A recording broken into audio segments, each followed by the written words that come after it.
La doctora Carolina Londoño nos acompaña a esta hora de la tarde para conocer un poco más acerca de la diversidad sexual. Lucero decía, en algunos gustos, en otros preferencias, en otras inclinaciones, en otras modas también, porque estamos viendo cómo ha cambiado de pronto ese concepto sobre la exploración de nuestra sexualidad. Bienvenida, doctora, gracias por acompañarnos. No, feliz de estar aquí nuevamente con todas ustedes, me encanta cuando me invitan y bueno, para que le podamos hablar al público en general sobre estos conceptos que a veces confunden un poco, pero que cuando lo logramos entender nos permiten ampliarnos al conocimiento y saber que existen una gran variedad de diversidades que hasta hace poco incluso eran consideradas patologías y que ya hoy se consideran parte de la humanidad, del desarrollo psicosexual de un ser humano. Entonces, ¿cómo hacer esas diferencias? Bueno, entonces empecemos haciendo, ¿qué tal? Como una especie de glosario o una lista, porque hay términos que en realidad uno no sabe pues la diferencia entre uno y otro. Claro. ¿Cómo se podría clasificar, digamos? Supremamente importante y para mí es como lo primero a la hora de hablar de estos temas. Primero que todo es bien importante conocer que existen 4 conceptos básicos en sexualidad que nos ayudan a entender este tema. El primer concepto es el concepto de sexo. ¿Qué es sexo? La gente entiende por sexo como los encuentros eróticos.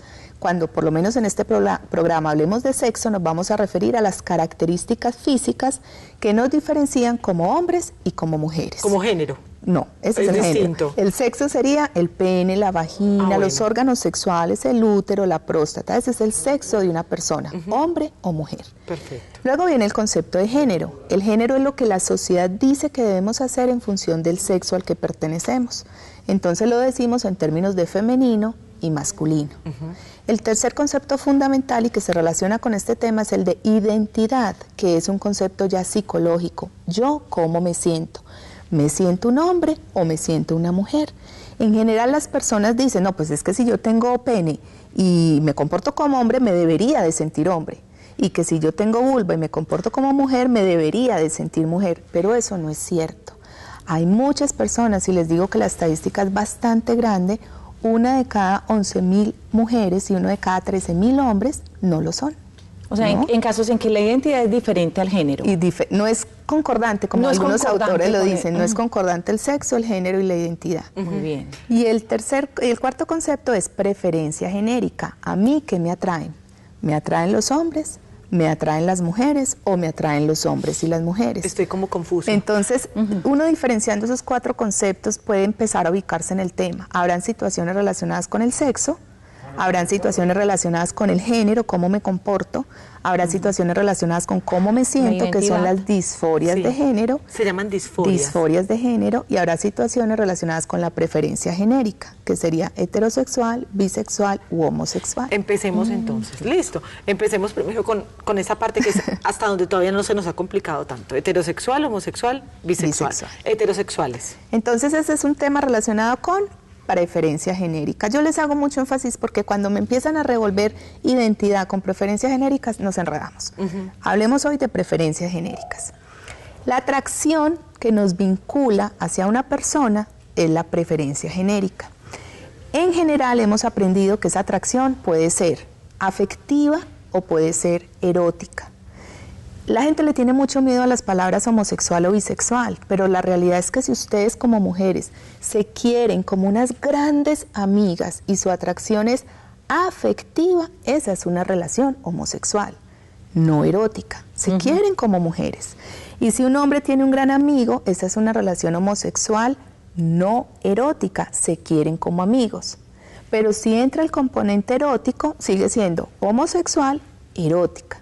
Como a la gente le da tanta miedo a la palabra decir homosexualidad, entonces... Porque es que con eso todos seríamos homosexuales, porque todos tenemos un amigo o una amiga todos tenemos, sí. Exacto. Claro, si tú tienes un gran amigo, eres heterosexual, no erótica. Y si tienes amigos y amigas, eres bisexual, no erótica. Entonces, de entrada, desatanicemos las palabras, no le tengamos miedo a las palabras.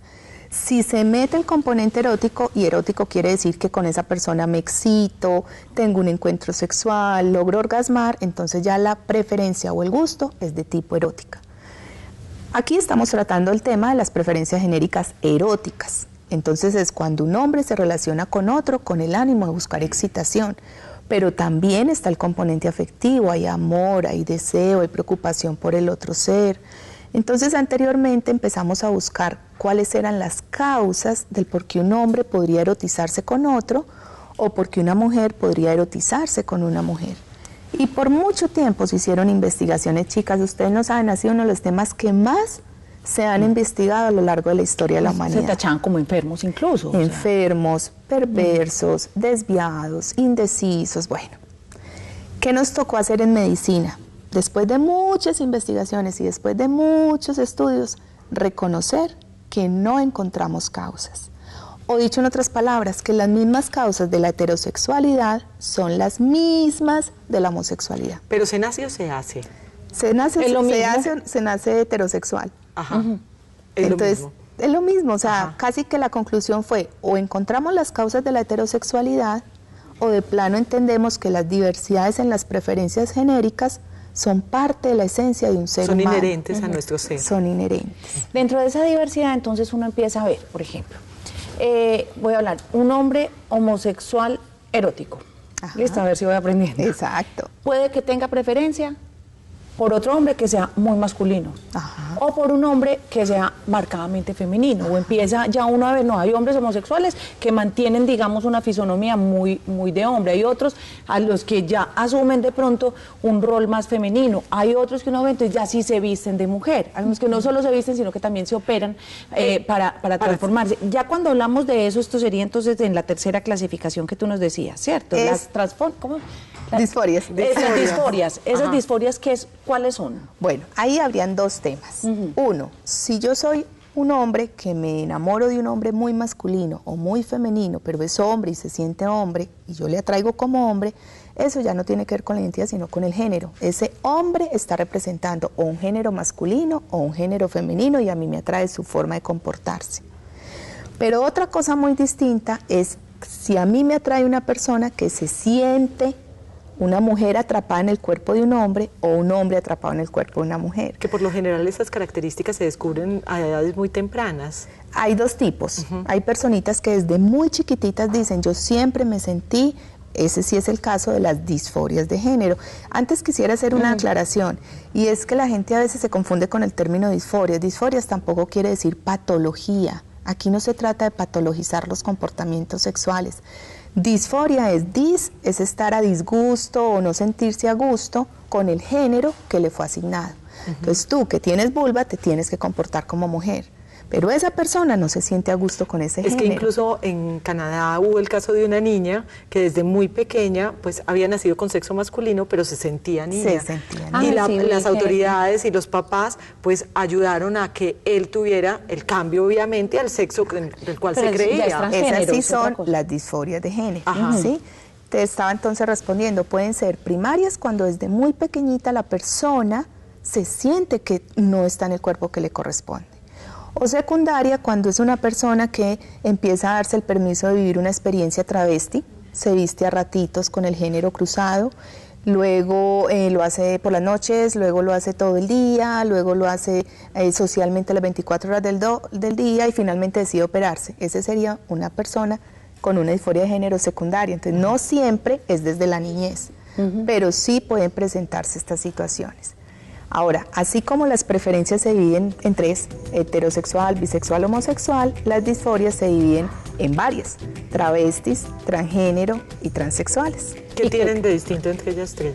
Bueno, los travestis son las personas que se visten un ratito del día con prendas cruzadas o que tienen comportamientos un ratito del día asociados al otro género. Es decir, pongamos un ejemplo. Mujer, o sea, también mujeres que les gusta. Si a nosotras nos gusta un ratito vestirnos de hombre, seríamos travestis. Y si a ellos les gusta un ratito o se disfrazan para una fiesta, sería un travestismo. Transgénero es una persona que se vive las 24 horas del día con el género cruzado, pero no busca reasignación de sus órganos sexuales.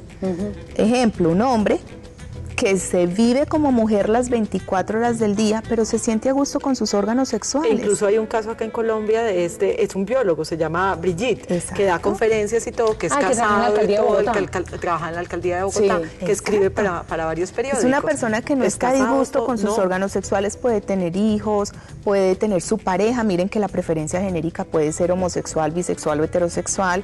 Esa es una persona transgénero. Y Y una persona transexual es aquella que se vive las 24 horas del día con el género cruzado, con el rol cruzado, y sí busca de cualquier manera su reasignación de órganos sexuales, porque hasta que no lo logra, no se logra sentir bien consigo misma. Entonces el abordaje terapéutico es distinto para cada persona, pero no por verlo como una patología, sino porque hay que buscar que ese ser sea feliz, tratando de que su género, su sexo y su identidad sean concordantes. Eso es posiblemente lo más importante de esta conversación. Cuando empezábamos, yo decía que en el conocimiento va a estar el entendimiento. Y mientras más marquemos diferencias y mientras más también pues estemos desinformados en el tema, pues más intolerancia va a haber también. No solamente eso, ¿cuántas veces como padres no conocemos bien lo que pasa y resulta que nuestros hijos tienen alguno de estos tipos de o preferencia o género o algo y los rechazamos durante gran parte de su vida y no los entendemos y somos peleando con su naturaleza en vez de acogerlos y ayudarles a ser felices, que es al final a lo que venimos todos. Si ustedes me permiten 2 segundos, favor, les comento. Tenemos en nuestra institución, ustedes pueden dar los datos si los llaman, un grupo de apoyo gratuito, enfocado netamente en el acompañamiento terapéutico para todas las personas con disforias de género, chicos y chicas que están confundidos, no tiene ningún costo, pueden ir los papás para enterarse del tema, allá con mucho amor, mucho respeto los vamos a recibir. Transser es un grupo que tiene como objetivo que sean felices, no tiene costo, ellas saben cuáles son nuestros datos. Pero no, démoslos porque como no tiene costo, podemos dar el dato porque es una ayuda en nuestra comunidad. Va a ser muy útil para muchas personas. El teléfono es 235-2351 y allí pueden recibir el acompañamiento terapéutico. No es un grupo activista, sino que es un grupo de acompañamiento terapéutico para todas estas personitas. Igual los vamos a poner en nuestras redes para que puedan consultarlos en cualquier momento. Gracias, doctora Carolina, por estar con nosotros. A ustedes, chicas. Nos enseñó muchas cosas hoy.